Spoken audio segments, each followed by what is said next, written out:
Hello and welcome to the Saga of the Clone Saga, and it's finally the end of the Clone Conspiracy. Part 3, everybody. I'm Mike, joined alongside by.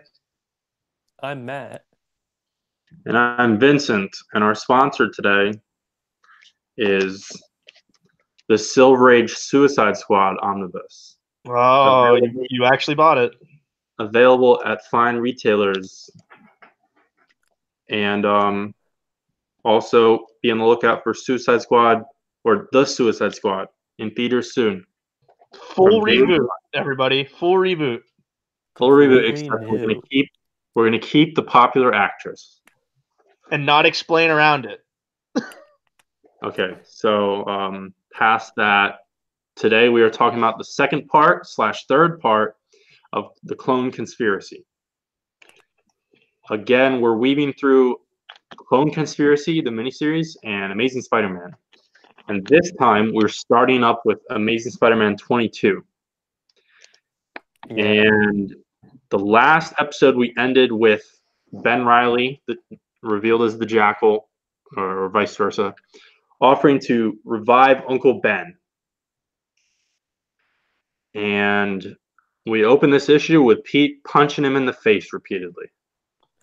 Which it could be kind of a cool moment if it wasn't drawn by Kevin Coley and it's really not very good. I don't know. It's like half The art's fine. It's just the cool. coloring's weird. I think the first punch maybe is kind of cool, but it's a preposterous statement. Hey, let's bring back our dead uncle. But at the same time, also, like Ben is not posing a immediate, direct, violent threat, and so this is Pete just kind of punching the dude 3 times in the face. He punches him 3 times in the face, and then he goes, "Wait, how are you the Jackal?" And Ben is crying during it. So ultimately, to me, it came off kind of awkward and like What's Pete, great is that we're crying reading it. yeah, in a different way. So once And Internally, again, all internal. I find myself relating to Ben in ways I did not expect to. I think after reading the story and then reading what I had to read for this week's Legacy Spotlight on comics the show, I think I just hate Spider-Man comics. it's not called Comics the Show. It's It's an not. indeterminate name. Yeah. But just to quickly fill in, Matt, so we've instituted this thing where in addition to weekly books, we do RNG and read one random issue from some random time. And Okay. purely due to chance, we are reading a spectacular Spider-Man issue from like 1997 or something. I haven't read it yet, Why? but it It's should Why be would you good. terrible. I intentionally hate it. why would you intentionally go back to 90s No, Spider-Man? it was No, no, chance. no. It's by chance. It's by We could chance. have we could have gotten 1940s DC. We could have Yeah. gotten 70s Charlton. I mean, We no, could I have get gotten that. But even 92 Image. if you hit that random button and it came up with The Spider-Man button 97, decides. I The would go, button I would say chose. no. I straight up say no. I'm not doing I that. I'm tried never to, going but the back. button decided. I am So never going back to 90s Spider-Man. tune into that show to see what we think about Yeah, that. I'll do my rant about how I hate Spider-Man books on that show. But Pete's claim when he punches Ben repeatedly is that he's not the real Ben. He's not the Ben I knew. Which, yes, that's now clearly obvious. Thanks, Dan Slott. And then Ben gives us a super dense recap of the Clone Saga, which takes up like a quarter of this issue. We get to see the daily grind in one little square. Yeah, and I already forget who that blonde girl is supposed to be. Is that like the boring blonde girl that he goes out with? I think that's I the really rich, popular girl that he goes out Yeah, with twice and then decides, I don't want to go out with you. because Jessica had black hair, my favorite character. yeah. And we also, and the way they do this, I think it's kind of gratuitous, but whatever. I guess they want this, and it's in the dumb tie-in book, so whatever. But they at least handle it kind of well. Like they just give us like 40 fucking panels on a page to recap it. It's really dense. We get a literal copy and paste from one of the Dan Jurgens sensational covers. That's the only one that's copied and pasted, though. That's the weird thing. Yeah. I guess they just thought, like, here's one of the most iconic. I don't know. And I wouldn't even say most iconic. It's Ben, just weird that out of like 9 panels, they only used one art swipe. Ben's Yeah, it's argument super weird. Ben's argument is, wouldn't you love to be at the coffee bean with MJ, Gwen, Harry, and Flash with legs? And He makes sure to say that, which is hilarious. maybe I'm reading too into this. Probably am, as always. But this came off to me like you could interpret this slightly meta. So like Ben is kind of taking like the John Byrne route, where it's like Peter should be, 17 or in college. What was the Chris Every, Claremont route? After hearing him talk at that con we went to. Chris But Claremont wants Spider-Man to be in middle school, well, yeah, which was the such old, a weird suggestion. it's Ben Riley taking the old person route. But what does that make Pete in this situation? Pete's the progression, but that's Slot's like his like shaky pendulum, because Slot, he like does progression as far as different status quo, but not emotionally and with relationships and everything like that. Yeah, on a like meta level, a lot of especially the later part of Slot's run completely falls apart. Where messages he had in Superior directly contradict what he's saying later, especially Is here. this It's so is this weird. peak Twitter? Is this peak angry Twitter slot where he would just start blocking people? Uh, Or is this I mean, post yeah, that? I think it has to be right around there. Yeah. Yeah. And so it turns out that at the very end of the Clone Saga, Miles Warren, not wearing any costume, no like dumb trench coat with the tons of zippers, just Miles Warren picked up some of Ben Riley's ashes on the top of that building, which Pete just, I guess, left, but I think he went back later to get ashes.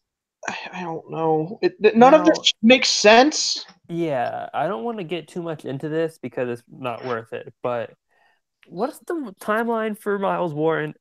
Yeah, I should have looked that up, but I didn't. Well, And I'm going to bring up He another mutated gripe himself? here. What? I'm going to bring up another gripe here. He doesn't have the zipper costume and look. And we actually see that when Ben goes and like he passes all of the costumes and the coat and like the style, he has a mask of like the style. Miles Warren should still technically be green in the jackal because that when he went under his transformation thing, that's what he looks like now. Right, but then My head hurts. but he also died. He died Yeah. before this. Yep. Did we see him come back, or is it just No, like he he's didn't. the jackal? He has clones of himself. Is that just what this is? I don't. I guess. I don't I, really I hate understand this. it so long ago. And it turns out the whole new you thing totally developed by Miles Warren. The Jackal figured all the shit out, and the retcon for Ben Riley's is actually pretty similar to Gwen's, where at the last millisecond before he dies from the glider, he suddenly decides my whole life is a lie and I hate everything. Which, obviously, we read the whole thing, goes against his entire characterization through the end of the Clone Saga. And to exacerbate that, Miles kills and clones him 27 times in a row, torturing him along the way. And his pain and the frustration just stacks up on top of each other. And Ben Riley's life is described as nonstop existence of pain and suffering. And this is just edgy and stupid. It's stupid. And then the big twist to get us to the current status quo is after the 27th time, Ben just breaks out of the tube and just immediately takes over the operation from Miles. Yeah. He's like, I could kill you and, go talk to Pete or whatever, but I'm just going to do exactly what you were doing to other people. Well, he does kill Miles, and he does the same thing to him Doing it. that he did to Ben, and it's uh,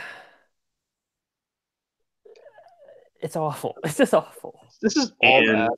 at the very end of the issue, I mean, I guess effectively it's a framing device. We cut back to Ben and Pete, and Ben's motivation is to save everyone's Uncle Ben. At least that's the cover story. And Pete ends this issue with "Tell me more." Now back to the main series, Clone Conspiracy number 4. Yeah, where the plot actually moves along. Right, because again, it's and we Here's talked the about thing. it last week. Crazy when we get to Amazing Spider-Man 20. What is it? 20.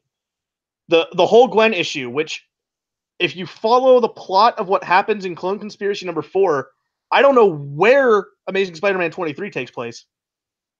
Yeah. Oh, So it's I'm pretty sure it's between panels of this issue. it has Which to is weird because we don't see them ever go into a house in Clone Conspiracy number 4. No, it's So so bizarre. And this issue never. Clone Conspiracy. Amazing Spider-Man 23 never happens in my mind. It's So the main series, Clone Conspiracy, is only 5 issues, sort of. And I feel like in this 4th issue, second to last, like we already had stuff with, there was the moment where the Jackal was eating popcorn and acting stupid. But Clone Conspiracy number 4, I feel like this is where Dan Slott just starts making Ben Reilly really fucking annoying to me. Now, that being said, though, the cover is dope. Yeah, I mean, these covers are, Lizard cover. Yeah. the art's all right. I really like the way it's Delato, isn't it? Yeah. Delato. Yeah, on these ones. I really I mean- like his lizard. Yeah. Well, if you want more Delato art, just read the Family Ties OGN. I mean, yeah, it's also pretty good. Yeah, it's not terrible. I like it. And so Haven, and I don't understand this. Like, they went to like a building, and I think they're in San Francisco still or something, and they were heading towards like a giant skyscraper. I don't know if this is that. I don't know much about San Francisco, the city and everything. But suddenly they're in like a suburban area, but maybe it's like underground or Oh, it's underground. like yeah, but Yeah. there's like sky. The Jackal, not or Ben, both somebody built an underground town. Yeah, they and have populated it. sub basements. Or yeah, It's are like there like seams on the sky? I think I was Yeah, noticing that, it's but I like a assumed it was giant something movie weird. set, basically. Yes, it's a It's like simulated thing. like the Truman Show. populated. Yeah, exactly. Exactly. Yeah. And it's Haven. It's the secluded suburban utopia with all these dead characters. We Yeah, get Nick Nick Katzenberg, Katzenberg is there. yes, who we remember from the Clone Saga, and I believe he was introduced like early McFarlane or so. He Why was is the chain, Man there though? just because Katzenberg was the chain smoker who I think died from lung cancer. And at some point, he was trying to blackmail Mary Jane, if I recall correctly. Yeah, Who is Sally Averill? I don't know. I didn't think to look that up because they name dropped her. Also, Ned Leeds is back, and we already saw him, but Billy Connors, the Lizard's son, is specifically called out here. Sally Averill is, Who's a little girl with the bear? I don't know. Well, some of these characters they're not named, Okay. but who I was waiting on was, I don't know if that they ever named him. I'm assuming he has a name in some handbook. The kid who collects Spider-Man. What if they brought him back? That would be fucked up. The Rhino's wife is back, Oksana. When did she die? Who? The Rhino's wife. End of the Earth. Okay. Oh my god. Anna Maria shows up. We knew that she was on her way, and she showed up because she knew like she was gonna come across Otto, and then she's like, "Now get me the hell out of here." But Otto says, first of all, Otto gets like kind of aggressive with her. He's like kind of manhandling her for like one panel, and then he says one like trivial science related thing, And she's like, "Oh my god, you're so smart. Let's work together." No, she specifically says, "I hate you, but I love your brain." It's pretty stupid. It's really stupid. Well, there's like lines out of this book that basically read like Power Rangers. Especially the part where Otto is analyzing the little communicator that Kane has, and he's like, it's your Web Warrior gauntlet. I was like, it sounds like exactly like Power Rangers, how they would name the product because it's just a show designed to sell toys. Yeah. Ben is still bullying Jonah, and we get a no more deaths. Wait, what was that issue called? No one dies.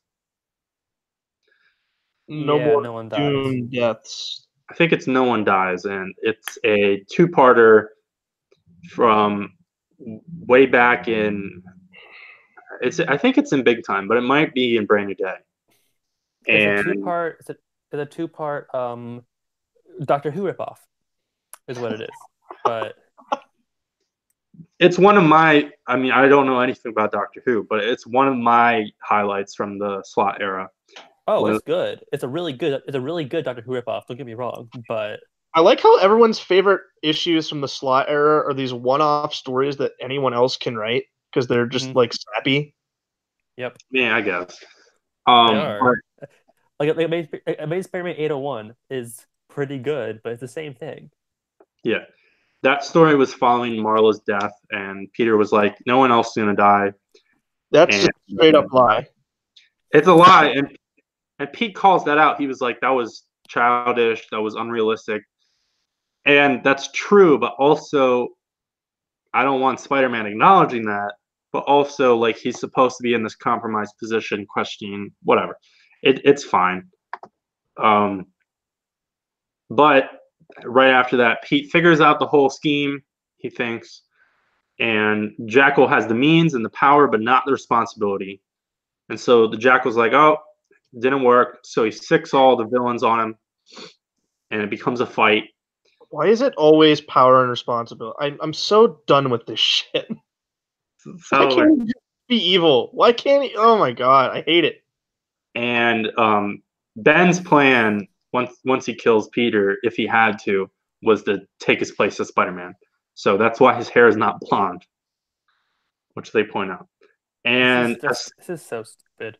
as soon as the fight starts, Prowler flips sides. Also, Jean DeWolf is there. Jean DeWolf is back alive, and I feel like that's not like one of the biggest Spider-Man stories ever, but it's definitely up there, and it's definitely one of the best Spider-Man stories ever. And we really get nothing at all, like no spotlight at all on Jean DeWolf in this story. She gets like maybe one line, and it's just like, "Yeah, I got it." And there's like no lip service, no references to her besides that she's alive. And Anna Maria and Otto, they solve the degeneration problem, something to do with stupid frequencies projecting certain sound waves. And Jackal just fucks everything up because he offers to put Anna Maria in a normal body because she's a little person. And that causes Otto to turn on him, which it's really stupid. Like the whole Otto Anna Maria thing, I was never a huge fan, but it's a fun scene. And as soon as Otto starts fighting the Jackal, he figures out that the Jackal is a spider. And then he gets even madder. And Gwen jumps in and she makes a really shitty joke. She says, "I'm a teen, I like to vent," because there was some reference about because she was sneaking through the vents. tubes. Also, she's not. I'm just gonna throw this out here. She's not a teen. She's in college. She's our age. She's in her early 20s. I mean, well, two of us are out of college, so if Dan Slott bothered to like just hop over and talk to Latoya Rodriguez, just walk down the hallway, like whatever. And Otto flips the switch, but backwards on purpose. And so everyone starts degenerating. but it's contagious. So Anna Maria is also turning into a carrion zombie for drama. The story at this point might as well be, and then Anna Maria is the only non-clone in this story who gets significantly affected in any way. Yeah. Like like Pete's like, oh yeah, sort of me, because my costume ripped, like at the very end. He's like, oh yeah, my costume was ripped. I might be contagious now, but we'll see. It's literally only Anna Maria, which just makes it so obvious that it's just lazy for further drama.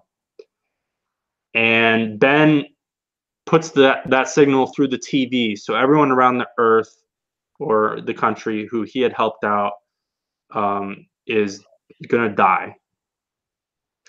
And now we go over to Amazing Spider-Man 23, which Mike was not a fan of. No, because this issue never happened. What do you think about this cover, first of all? I don't fuck Gwen Stacy. I don't care. It's weird because so it's an Alex Ross cover of Peter and Gwen, close-up shot, and Gwen's lifting his mask to kiss him or something. It's a decent cover, but it doesn't look like normal Alex Ross. I don't know if he was rushed or something, but it doesn't have like a sketch that he did. It looks like Phil Noto took over halfway through, and it was a rejected cover for Marvels, and they pulled it out of someone's desk and was like, "Hey, throw some glowing eyes on there." Yeah, it doesn't have the same lighting or shininess. It's weird. No, it almost looks like it's good Alex Ross art. And then this issue is literally like the entire scene from Conspiracy 4 and then goes on this tangent. One character that's back alive in this issue, which wasn't referenced before, is Nathan Lubetsky. It blows my mind. I can't understand how the same writer is writing both of these books, and nowhere in the previous issue does he have the opening for this issue to even remotely take place. Not even once. And yet at the same and because of that, again, this issue is entirely inconsequential, but also completely vital to the story. But it can't take place, but it has to. And it's all written by the same guy.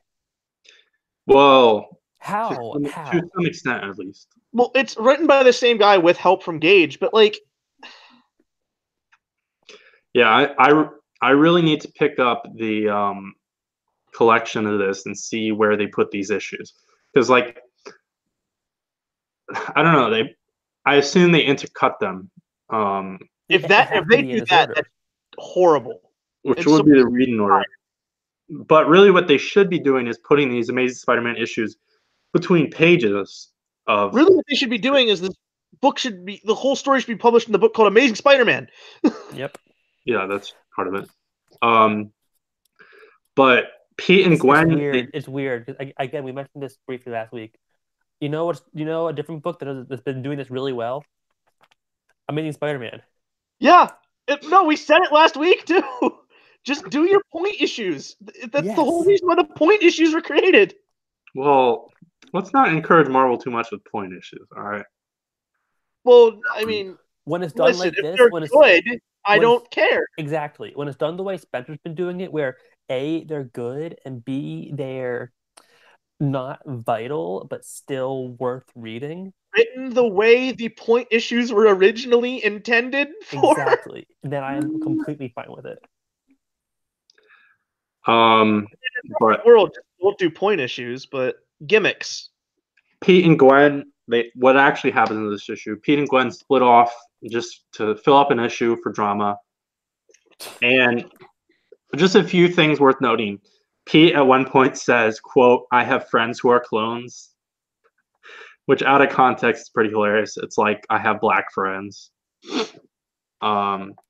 And Gwen makes a comment where she says, "I knew MJ was waiting in the wings so you two would hook up after I died." Oh my god, I hate all of this. I hate Gwen Stacy. She doesn't say that second half, but it's a kind of weird perspective. No. I don't agree. I don't hate Gwen Stacy. I hate Dan Slott's Gwen Stacy. Well, that's because you actually read books where before she died. I don't care about her because to me, she just exists to die at this point. That's fair. I mean, Spider-Man Blue. Kind of. I don't need to read that book because I've read Jeff Loeb stories, so I know I've read the story already.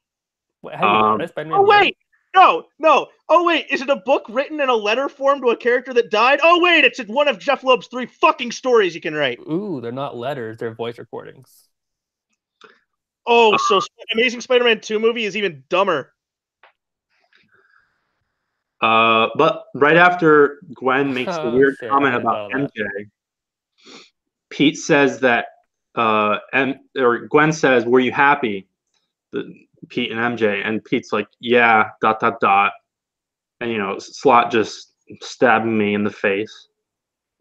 And then Gwen has this. She tries to go all psychiatrist on him, and says that Spider-Man can't be happy. And then Dan Slott became Tom King, like he was writing Batman for a second. And That felt and then he became Devin Grayson because Gwen Stacy sexually assaults Peter Parker.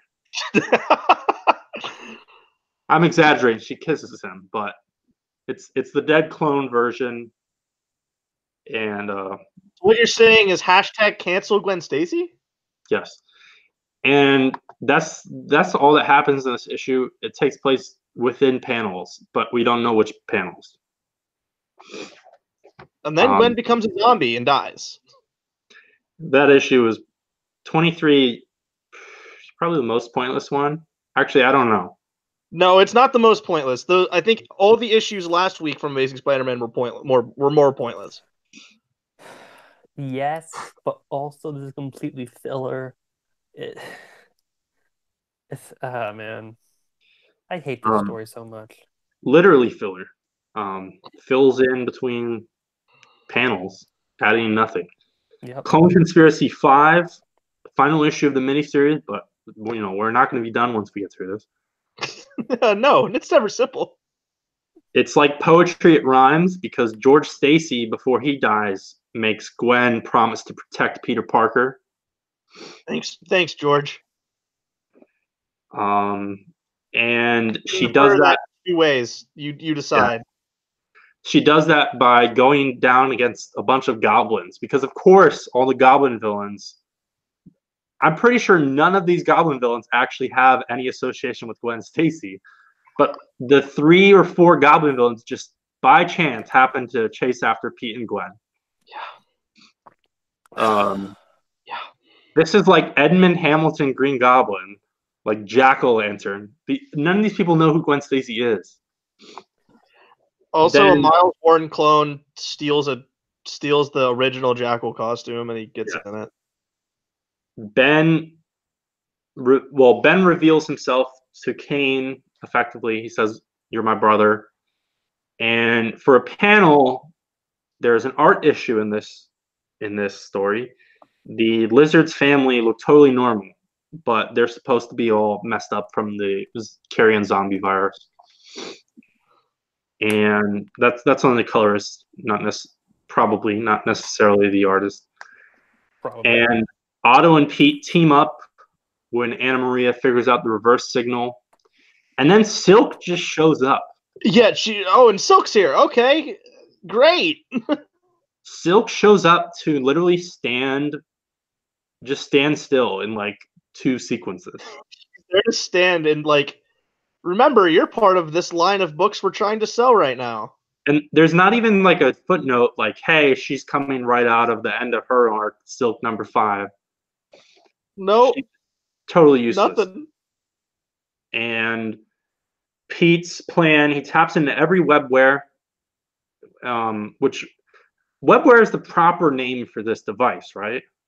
Mm-hmm. Yeah, it's webware. It's a really stupid name. Yep. That's a terrible name.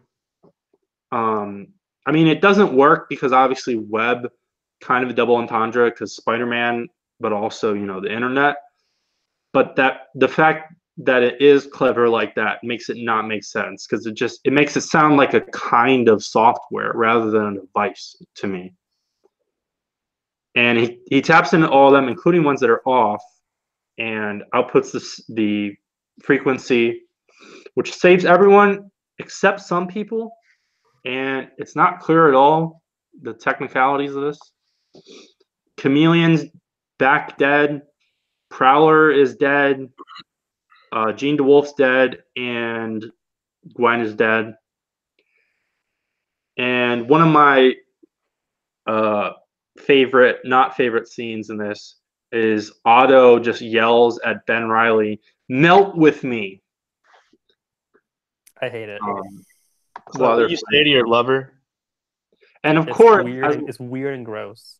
Of course, in the Amazing Spider-Man issue, we have to see that scene verbatim again.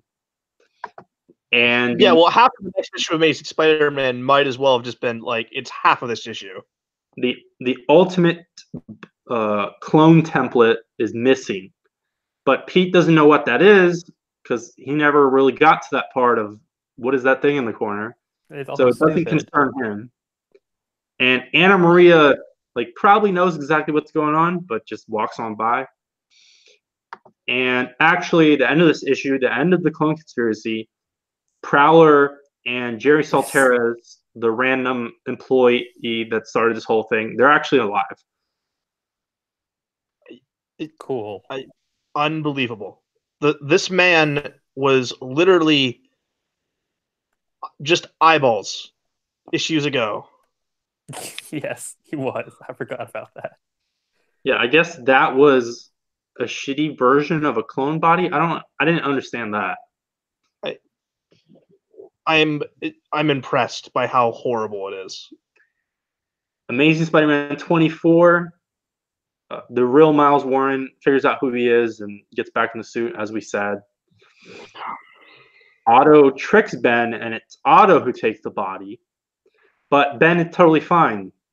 But maybe he's scarred up. It's not really clear. Yeah, he's going through the degeneration or degradation process now. And he goes to a safe house, which is built in the model of Aunt May's house, and runs right into the Jackal. And we get a totally pointless fight where within the context of this fight, basically both of the characters get like a 180 in portrayal. Because this entire story, in order to set up Riley as the Jackal, Miles Warren has been shown as super incompetent and naive and skittish, at least once we get to the present. Because obviously he's shown as really fucked up while he's torturing Ben, but then he's just a background character. And now in this, he's suddenly vicious and is, really mad at Ben and is trying to claim that maybe he was pulling the strings and stuff like that. And during this fight, Ben is kind of expressing regrets, kind of slightly heroic. And then the whole building burns down and Ben runs away. This issue was really awful. He punches some firefighters, and then he's like, I don't know what I'm going to be. Find out next in Clone Conspiracy Mega, because, god damn it, this story still ain't done yet. And now Ben's edgy, because that's cool. He's edgy. He died so many times and remembers each moment of it. I don't care. It's like a shitty version of Penance. Wait, there is a not shitty version of Penance? Sure. Clone Conspiracy Omega. I don't remember, but I think there's a very small chance that this issue may have been tacked on at the end. I could be totally wrong, but occasionally that happens with events. And it picks up at the end of the event, so yeah. This issue, again, we literally repeating pages from other issues. And it turns out the end of the Clone Conspiracy is entirely moot because Jerry is still sick and he's gonna die. So his wife freaks out and is going to sue Parker Industries or Peter Parker. Rightfully so, by the way. Yeah. I don't know if that picks up. I wouldn't know, and we're not going to find. Spider-Man does not have a multi-million-dollar company anymore. I don't think that specific thread picks up, but Pete is sued by a lot of people, so I think it's probably just leading into that. Is that a class action suit? I imagine a lot of people didn't get as much money as they should have out of that. Most likely. And everyone's just kind of leaving Rhino alone during most of the story. Until he freaks out for no reason. Yeah, he freaks out, and then Pete calms him down, and Well, maybe he freaks out because they're going to try to take the remains of Oksana. Yeah. Well, and he's just depressed and doesn't know how to deal with things. And Pete calms him down, and then he's like, "Oh, you're right. Let me chill the hell out." And so maybe Rhino's flipped. Yeah, I felt with this, like, it felt like, were they gonna do like a Rhino Sandman like face turn here? Well, I'll get to that in a second. Yeah. We'll talk about some of the status quo stuff. Silk again, still just in the background, and then she just disappears. Like, still, Silk doesn't really get a status quo moving out of this. That's Pete okay, gets because she in also never shows up again. Pete gets in this awkward spat with Kane and Gwen. Where Kane and Gwen are entirely right. Yeah, that kind of comes out of nowhere, and again makes Peter Parker look like an idiot. He's a real dick to Spider-Gwen at the end of this. It's really kind of uncomfortable. Mm-hmm. And Gwen's like, "Hey, Kane, you're still gonna die, so maybe we should go back to Loom World, do some Web Warrior shit." And Kane, sage advice: let's stay on our own Earths. Thank fucking God. Kane, Yeah. Gwen is gonna go off in her series. Kane is the best Spider-Man. He's the most responsible and take charge for incidents that he causes, and also tries to stop things. But like, he's the most take charge actual Spider-Man that Spider-Man should be. It's hilarious. And on that note, he's going to hunt down Ben Reilly, which I guess Peter isn't. I don't remember. Is Peter entirely clear that Ben got away, or does Pete think that something happened? No, Pete thinks he died. What? Okay. Yeah, no, yeah.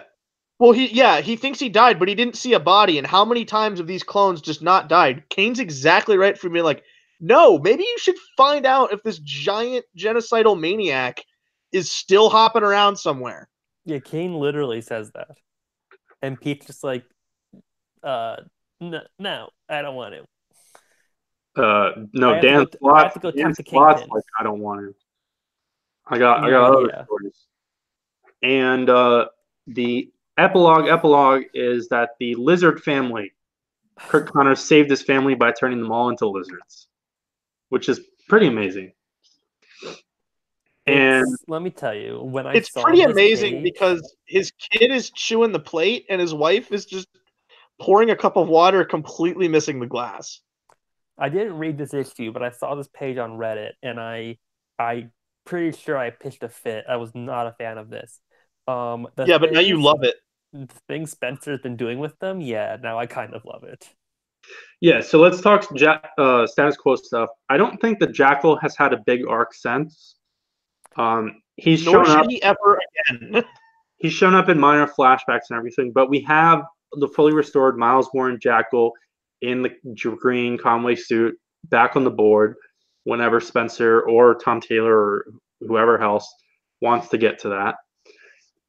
The Lizard shows back up for the opening arc of Nick Spencer and then in an arc called Family Matters.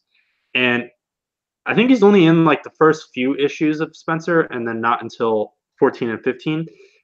Is his family in the opening arc? I don't remember.